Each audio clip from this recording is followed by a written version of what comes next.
four P's: segmenting, targeting, positioning, and product, price, promotion, and place strategies.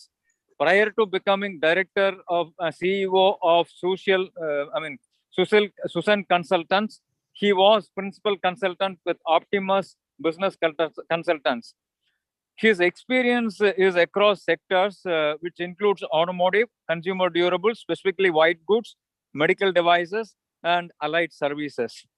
Susan specializes in training and development of creating a customer-centric organization, including channel partners. He has served across multiple geographies in APAC region and MEA, apart from Middle East region, apart from Indian enterprises. Mr. Raman Dev Prasad is on record in academics. He has got an executive program in business management from IIM Kolkata and certification in international sales and marketing strategy from Copenhagen Business School, Denmark. It is a privilege and honor to have you amongst us, sir. Today, I think the participants would be from across sectors, including professionals, entrepreneurs, budding professionals and entrepreneurs, and many management teachers and students, sir. Today, Raman Deva Prasad is going to speak on value creation for the organization and its impact on business models and business strategies vis-a-vis employee satisfaction and customer growth. So welcome you once again to the forum, sir. The forum is yours now. Thank you very much, Dr. Nityanandan. Very good evening to everybody. In fact, I don't know if I deserved that elaborate introduction, sir. Thank you very much. It's very deserving, sir. It's very deserving, certainly. I hope so. I hope so. Yes, looking forward to hear you, sir. Yes. Yeah, but it's wonderful. I mean, knowing Prasad, it is very deserving, sir. Richly, you deserve Prasad. Richly. I know you for 25 years now. Like I said, you are one of my mentors. So I have to be good, when you are here in this forum. Good. And I am glad to hear about it because we were classmates for a long time. Oh, very nice. Very nice. All right. So thank you very much again. Good evening to everybody. First, I have to thank the CME office bearers in the management for giving me this opportunity to be part of such a wonderful initiative.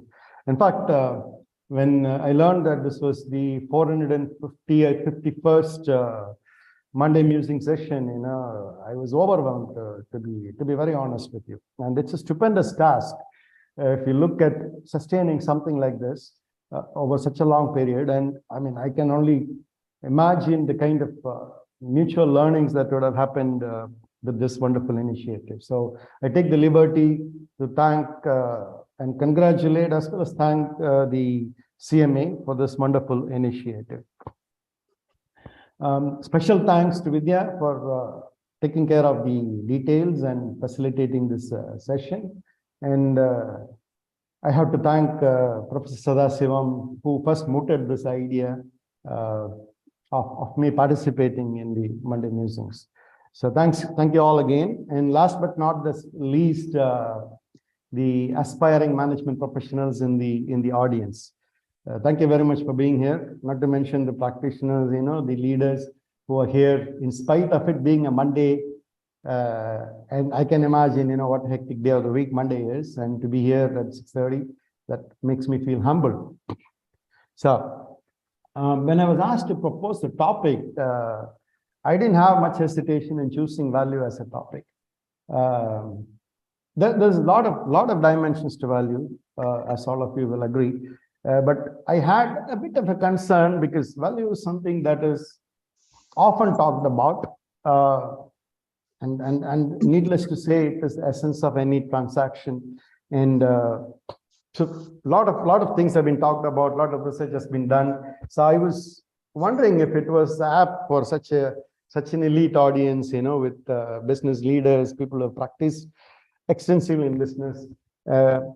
But nevertheless, I thought, I might be able to lend a different perspective to what we consider as value. As far as the introduction is concerned, again, Nityanandan, thank you so much. Just a small correction, both Q and Optimus are ongoing concerns.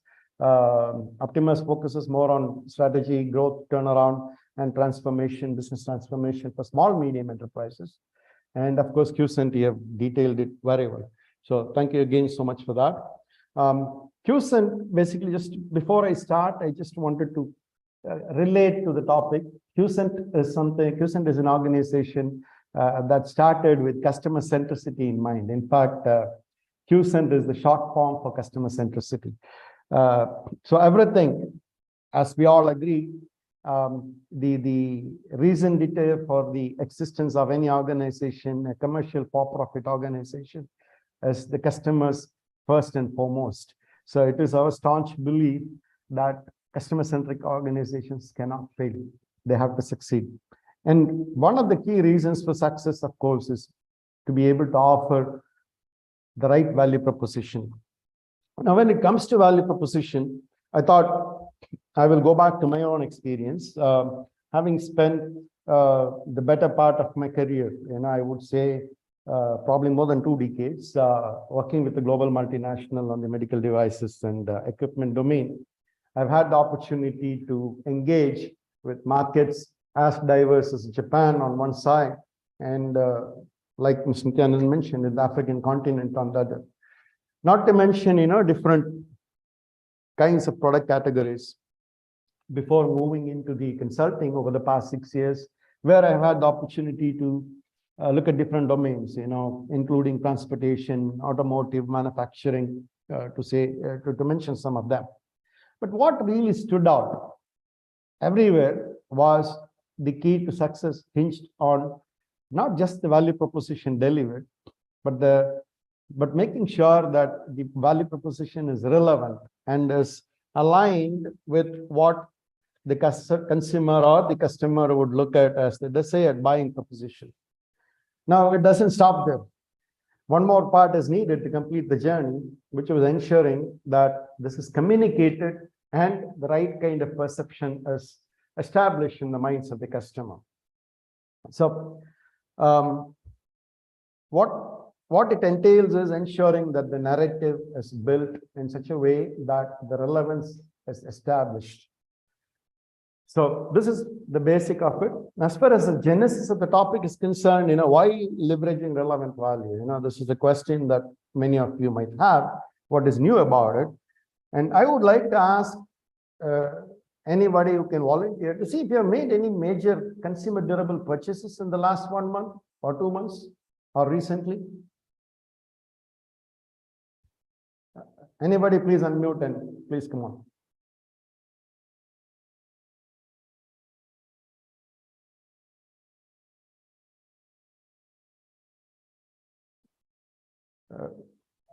I'm sure a lot of youngsters would have bought new mobile phones. I'm sure. I would like them to come out, if anybody had done it.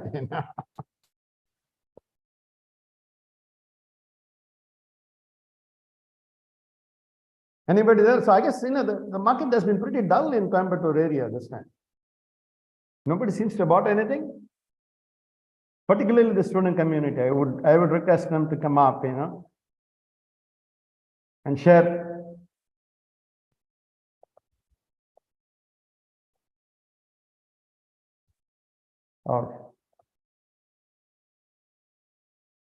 Looks like Sandhya has bought something. I see her taken off, going out of mute.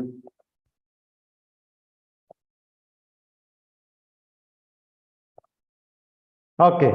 I guess, they want to keep it to themselves. So what it does is, we were looking at it from the consumer perspective. When you decide to make a purchase, there is always a few elements, that are critical in driving your choice of the product or the service that you're buying. On one side, that's a consumer side. On the other side, like I said, going back to the genesis, a couple of years ago, we had an opportunity to engage with one of our clients, who by themselves are a leading brand. And initially, we were asked to see if we can contribute towards addressing sales issues. And So we took it on, and as always, the first pushback is the market is very competitive, number one, and number two, price rules the roost. And that's where this whole thought process about looking at value and seeing how we can leverage it started off. And needless to say, we delved deeper into this, and we decided that we need to address it first from a customer-centric point of view. But before that, we had to go to the organization-centric and product-centric approach. Now, as you all will agree, a value proposition is something that is multidimensional. It would be very naive to look at a value proposition as unidimensional. Now, it doesn't stop there. One is a multidimensional aspect of it. And then there are multiple variables at any given point that go into building of the value proposition. So again, it's a very, very dynamic set of parameters that we need to deal with. Traditionally, if you look at value is something very simple that can be expressed in a single statement. Value is benefit minus cost. But does the single statement reflect the complexity of what value comprises of? Looked at, we decided that, it was quite obvious that it was definitely not as simple as that, and all of you will agree. So we decided to go a little bit deeper, and since this was a very specific mandate for a particular group of products, but again, you're talking about 100 plus SKUs that are catering to different segments in the market. Needless to say, a red ocean where there are other equally strong brands, that are competing for the share of the wallet. So we said, we needed to provide a tool, for want of a better name, to be able to address this challenge. And that is where this whole concept of relevant value and leveraging relevant value came from.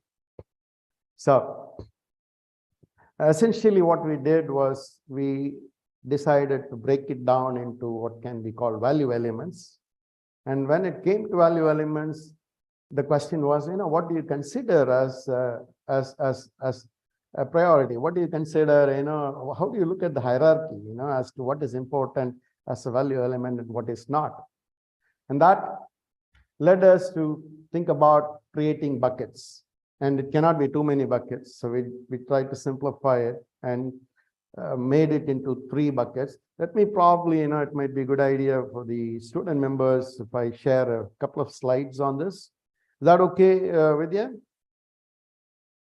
Definitely, sir. Go ahead. Yeah, sure.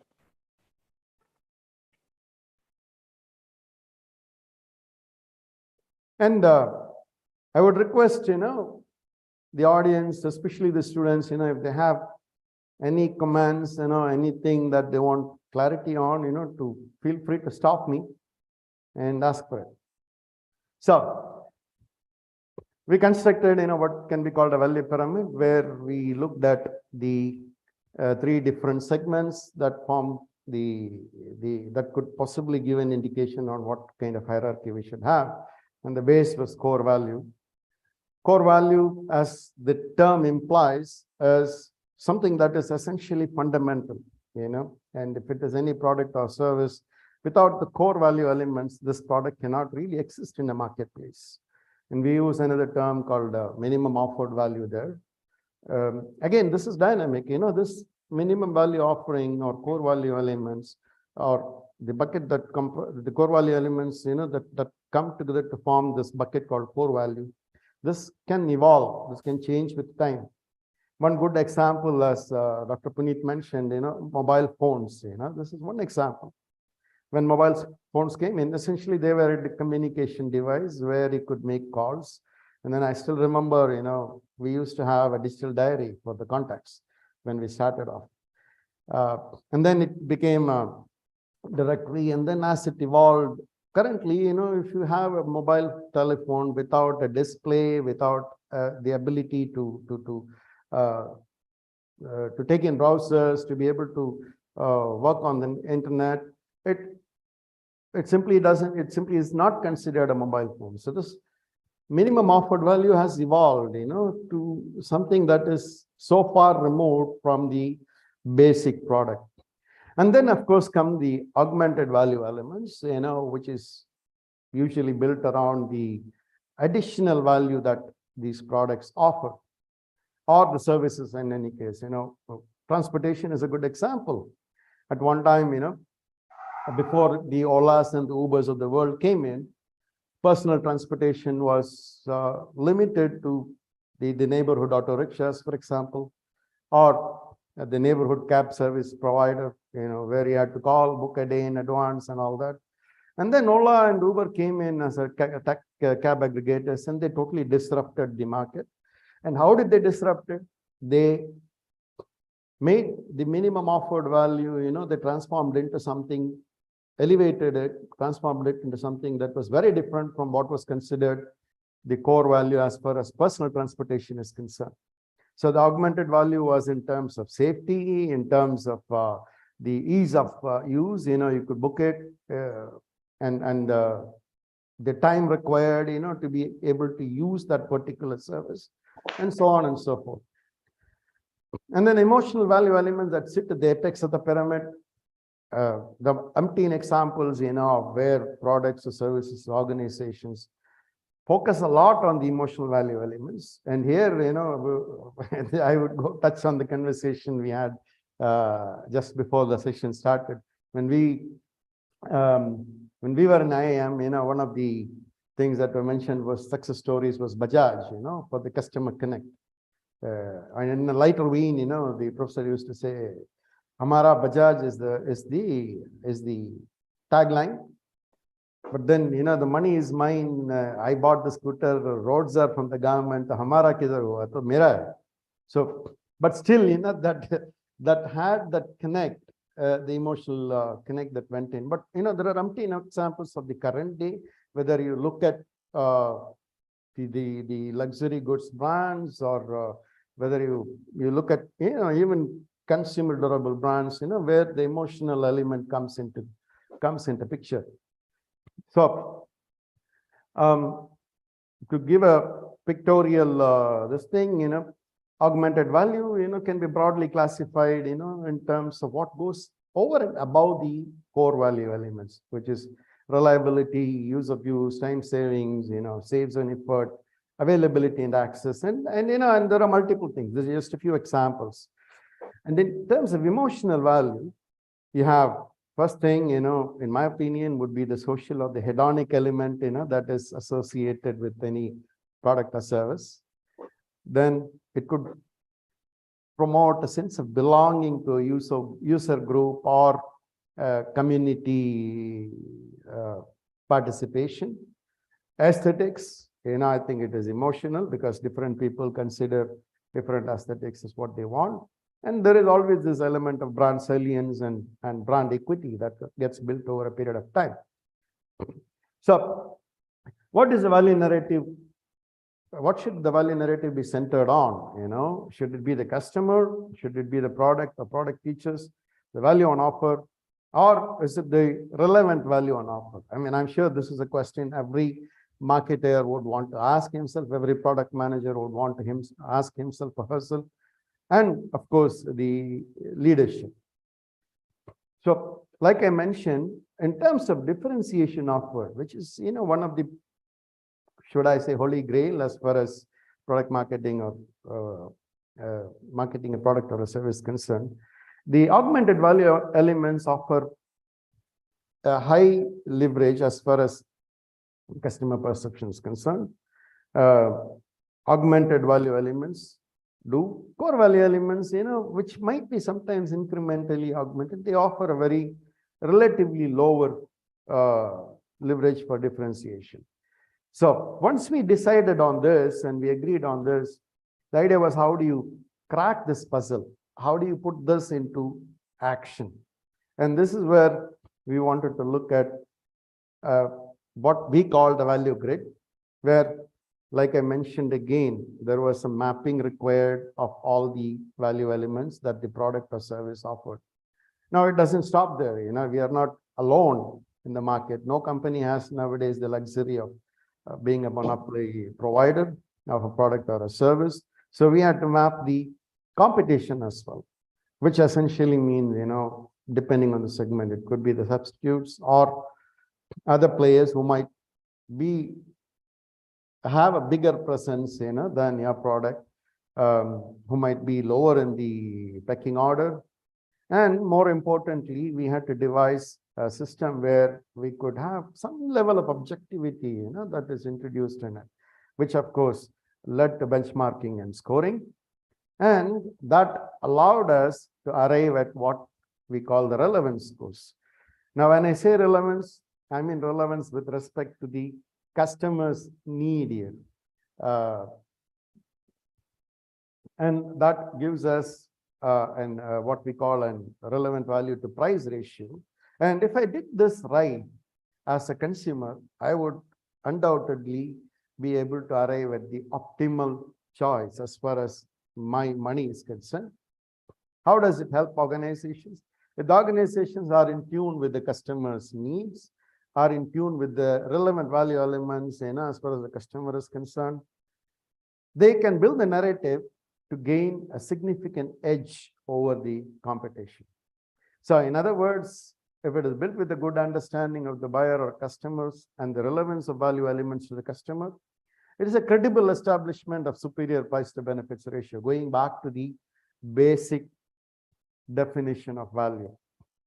So let me stop the share here and ask the audience if they have any comments on this. Is that a different look at what value proposition is, relating it to the customers, relating it to your dominant customer segments, both as an organization and as an individual? May I?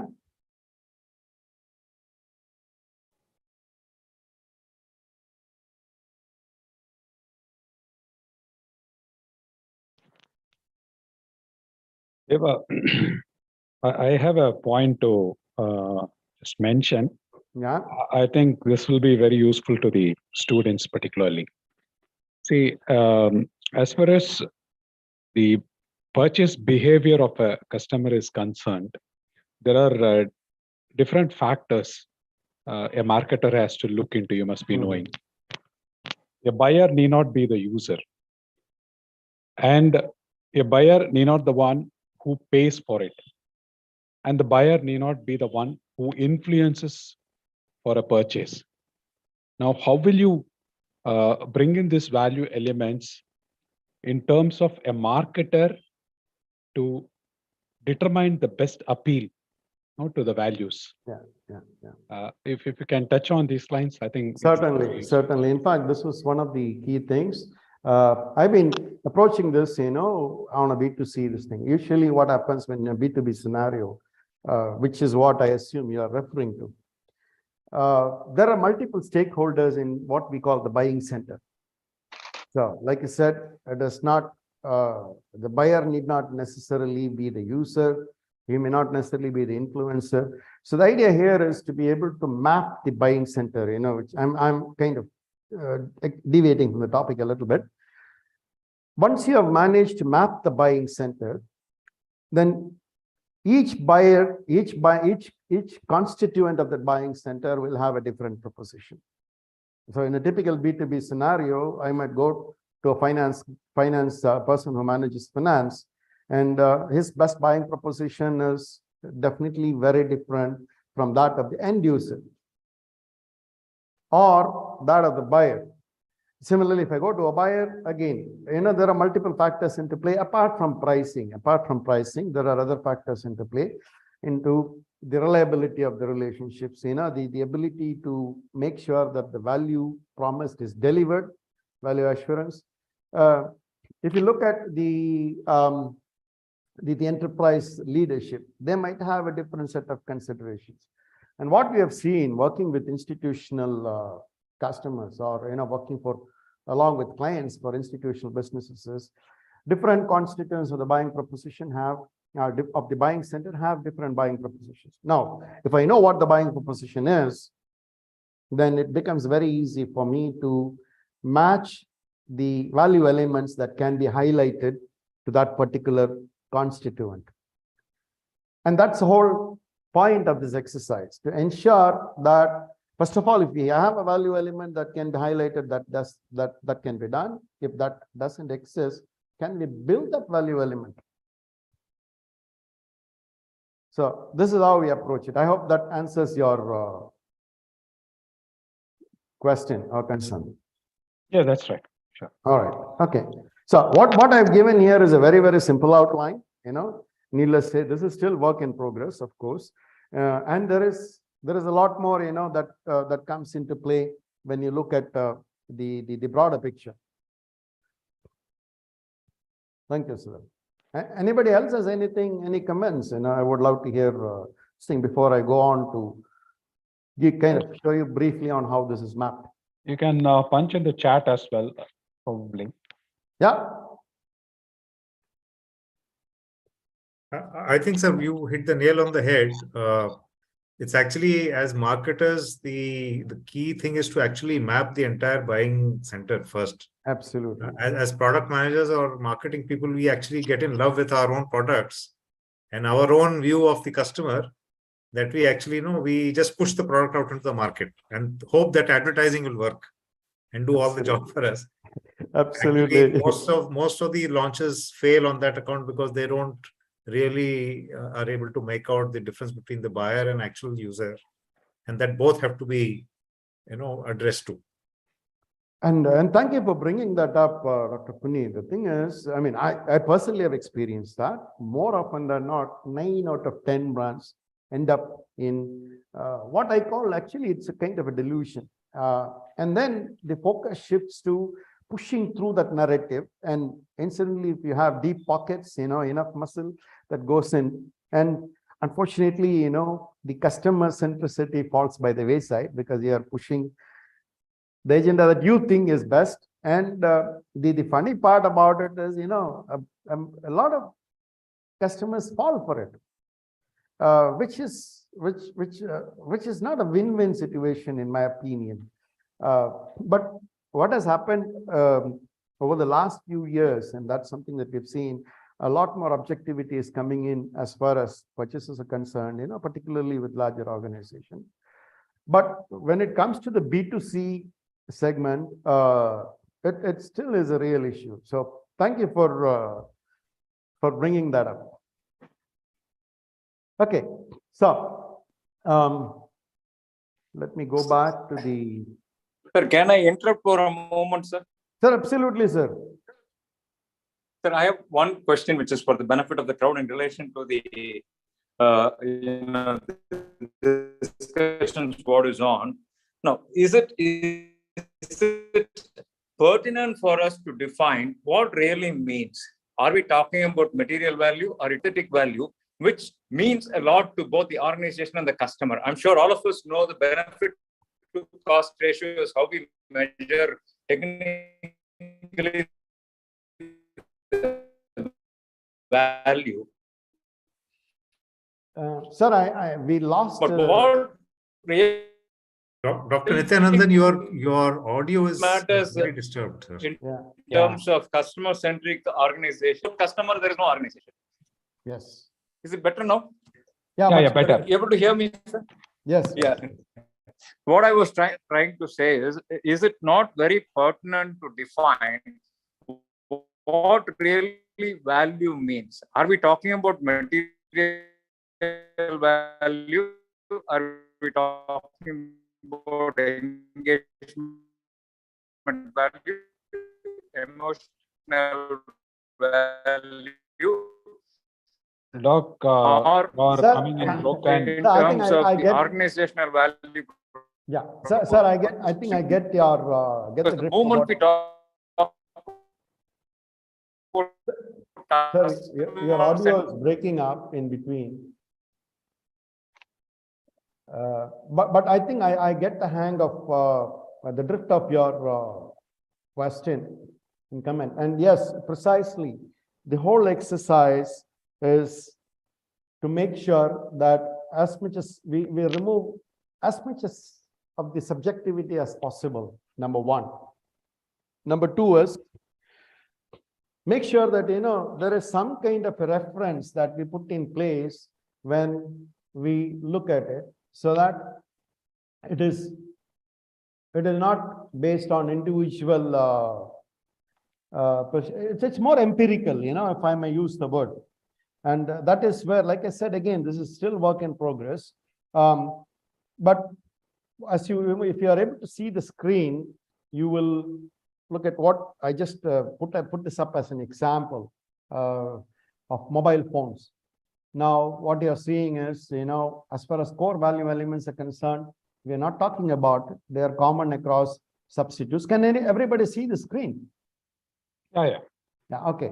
And then when you look at, sources of where it is differentiated, we look at all those other elements. So, this is basically what I have broken into as value elements, but, there are obviously a lot more detail that can go in there. Now, if you look at augmented value, apart from the fact that it is a communication device that allows you to do X, Y, Z, there are other things that we look at when we look at a handheld mobile device. So we look at a display, for example, we look at the operating system, you look at the processor speed, you look at what kind of camera it's got, security features that it's got, the accessories ecosystem, whether it is a watch, a smartwatch that works in tandem, or whether it is your AirPods or headphones, battery life. Now, these are all augmented value elements, that you consider. And then you look at the emotional value elements, which brings into play the brand salience, the social factors. There might be a hedonic element to it. There might be an aspirational aspect to this, and the aesthetics. Now, that is one part of it. But what really matters is two things. One is, now I am customer type A, what is the relevance factor? Core value elements relevance factor is 10 out of 10. So let's say I assigned a score of 10. In terms of network compatibility, I am a customer who travels a lot, who goes across different geographies. So, multiple networks, multiple bandwidths, call it whatever you want. That is something that is very, very important for me. So the relevance of that is very high. So I put a 10 there. When you come to camera, for example, I'm not so particular about using my mobile as a camera. It can be there.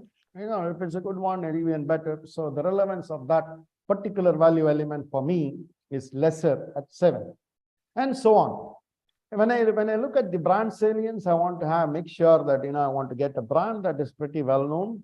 I want to be proud of the fact that I am using this particular maybe for convenience sake, we can talk about Apple.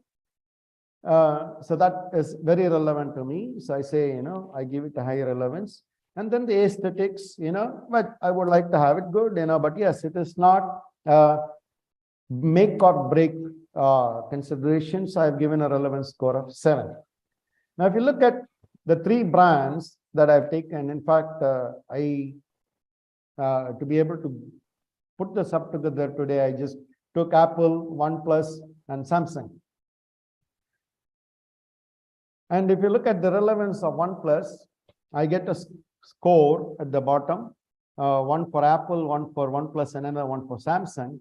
And obviously, if Apple is priced at 100, OnePlus is priced lesser, and Samsung also lesser.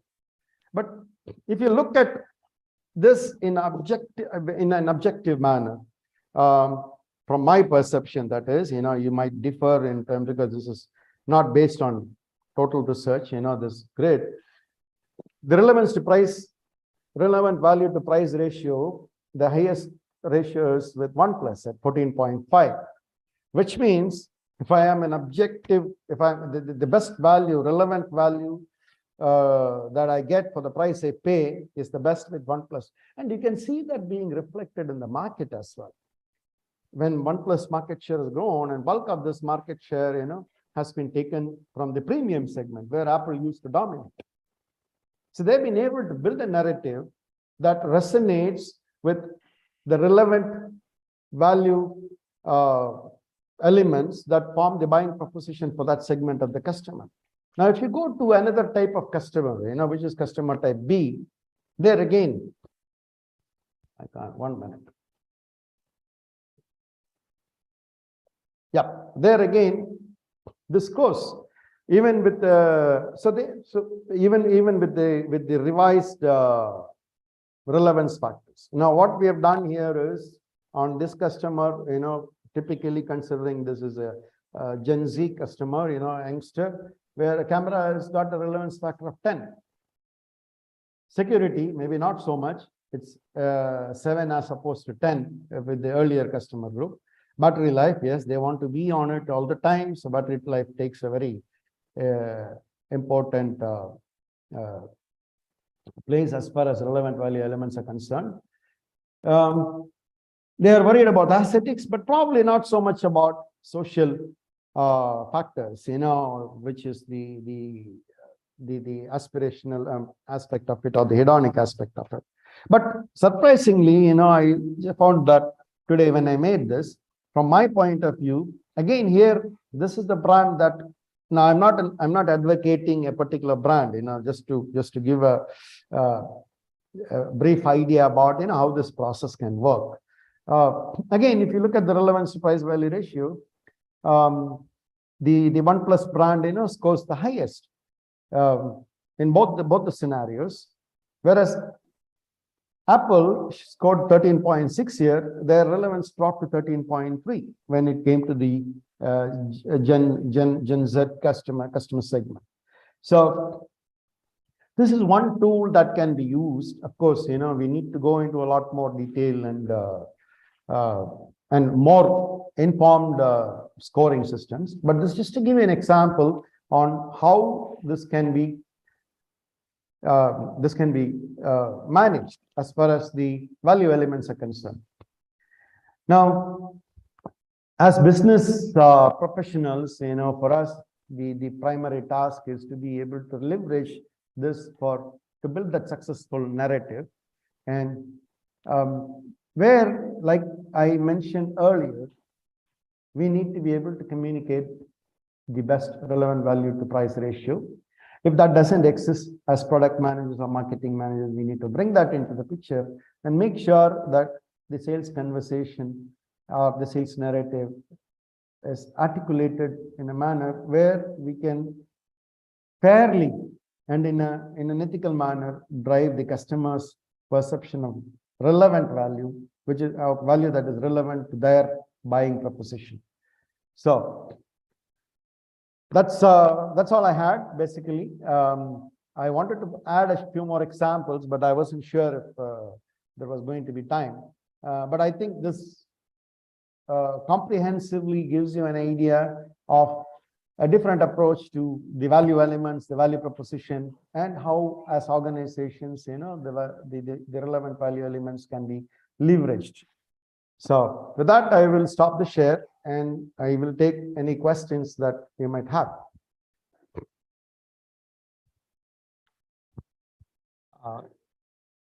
You may post your questions in the chat box. Or time permits, they can come on voice as well.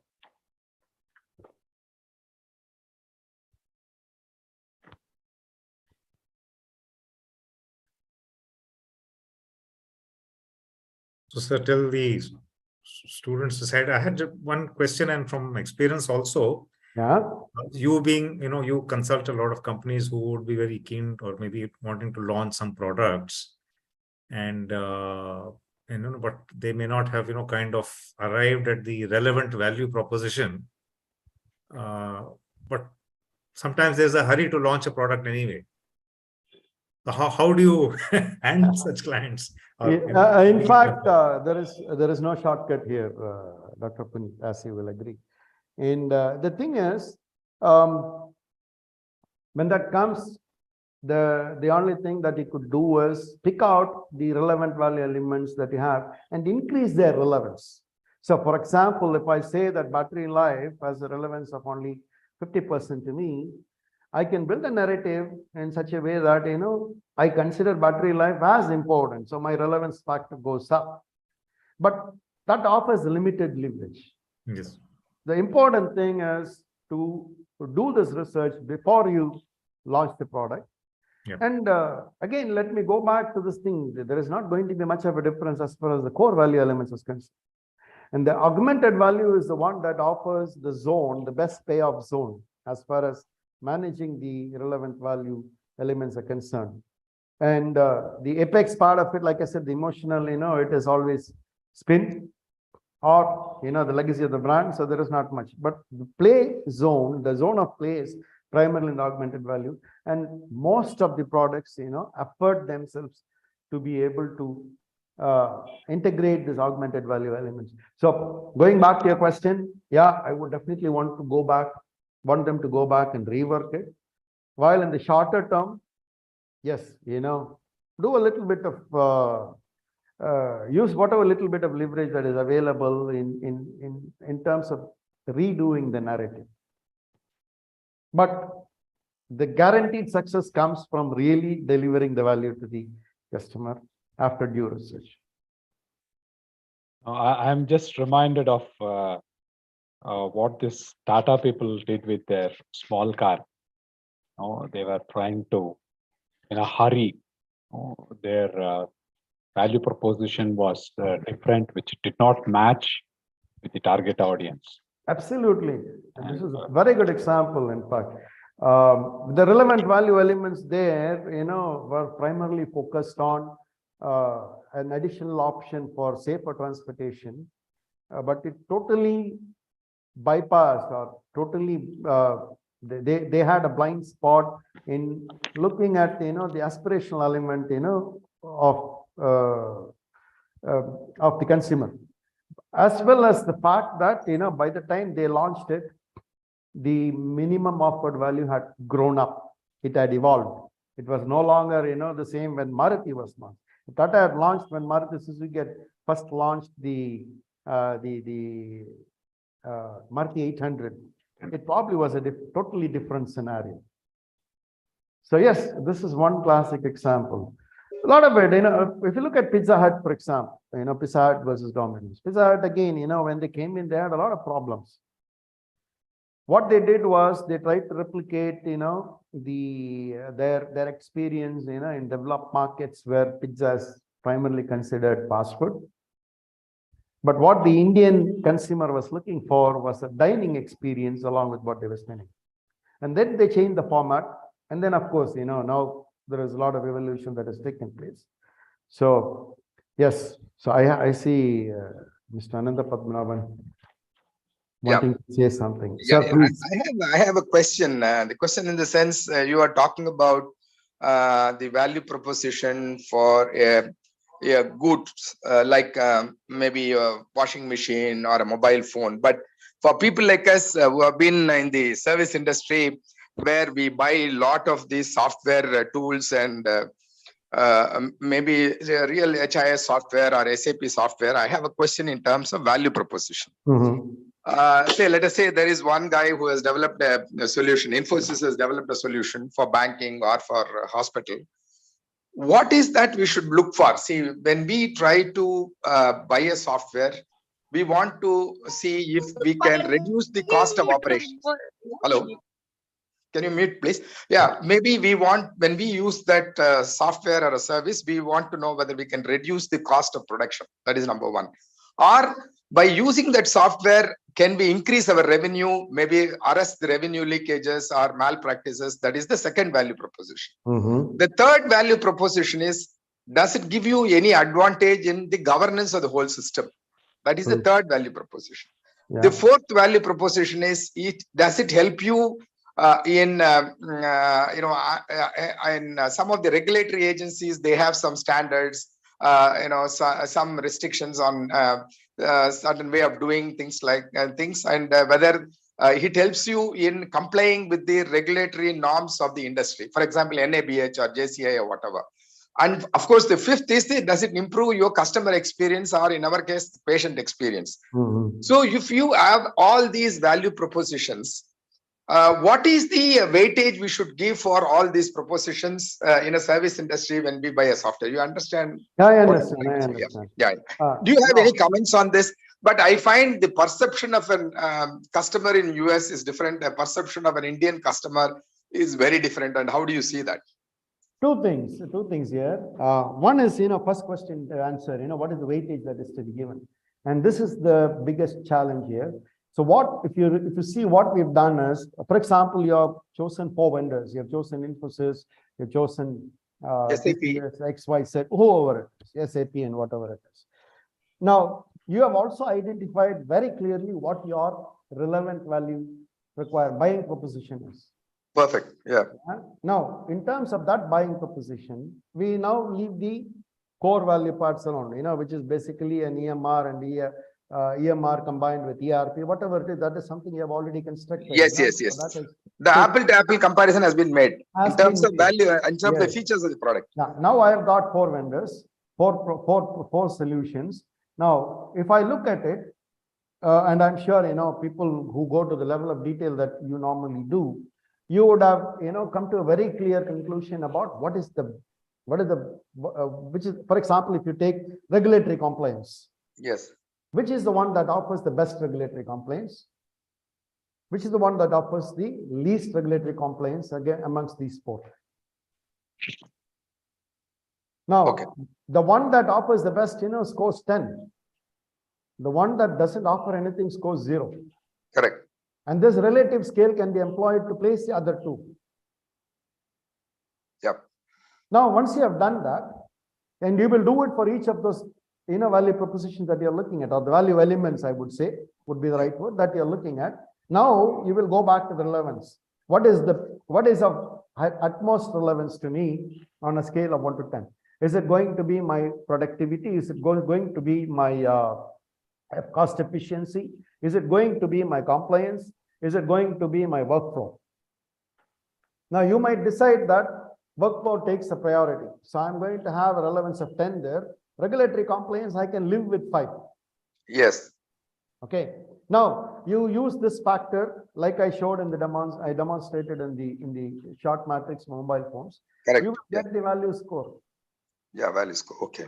Now you combine with now you bring in the pricing or the cost that you're going to incur, and the relevant value to price ratio is abundantly clear.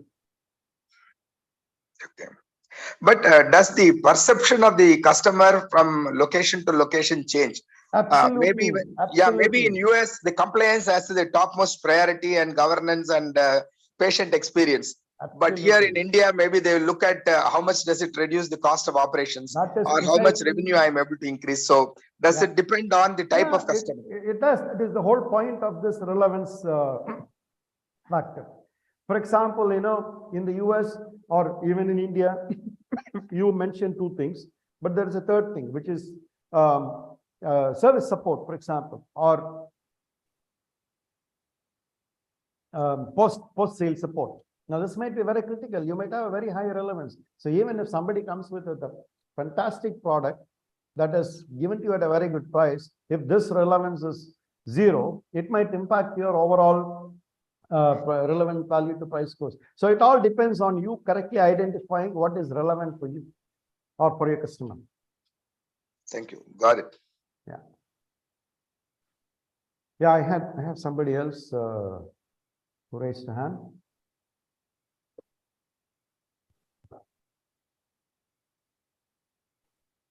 No, probably. Yeah. So, any other questions?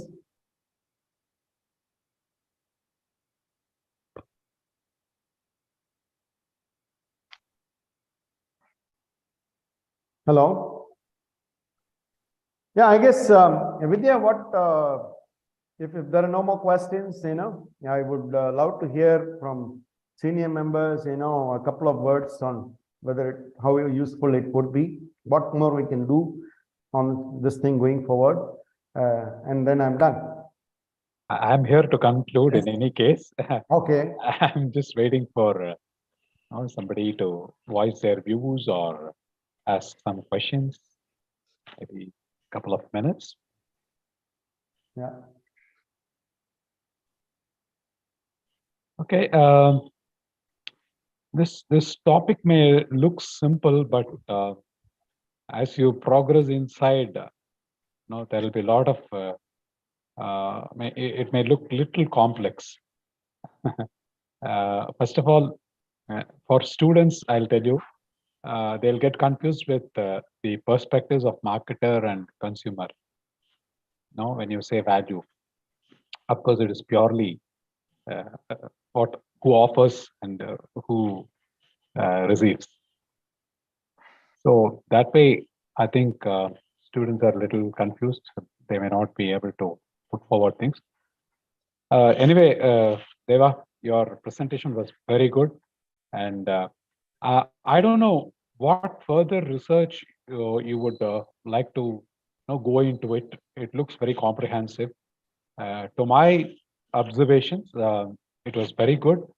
And I'm sure you can bring in more examples and more varieties of products to have a better clarity on your understanding on the values of a particular type of customers. Of course, it will definitely differ from product to product and differ from B2B to B2C and C2C of late. Many things are there. So this will be a bigger matrix if all those components are taken up for considerations, I believe. And I'm sure students will be little looking at that perspective to have a better understanding.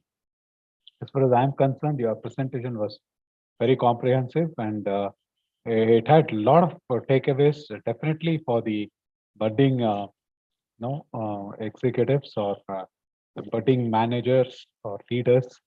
And thank you so much for all your time, for your efforts, and your presence and lecture on this particular topic. Since it is in marketing, I was very much obsessed and I wanted to be part of it from the beginning. And I think I'm fortunate enough to be part of this session. Thank you so much, Deva. It has been wonderful listening to you after a long time. And I'm glad that you were here today. Thank you, office bearers, for being present, and thank Dr. Nityanandam for his initial insights, and past president Dr. Ananda Padmanabhan for your insights and views, and Mr. Puneet for your interventions as well. And I thank all the participants and particularly the students, and I wish them that they should come out with a lot of points or questions.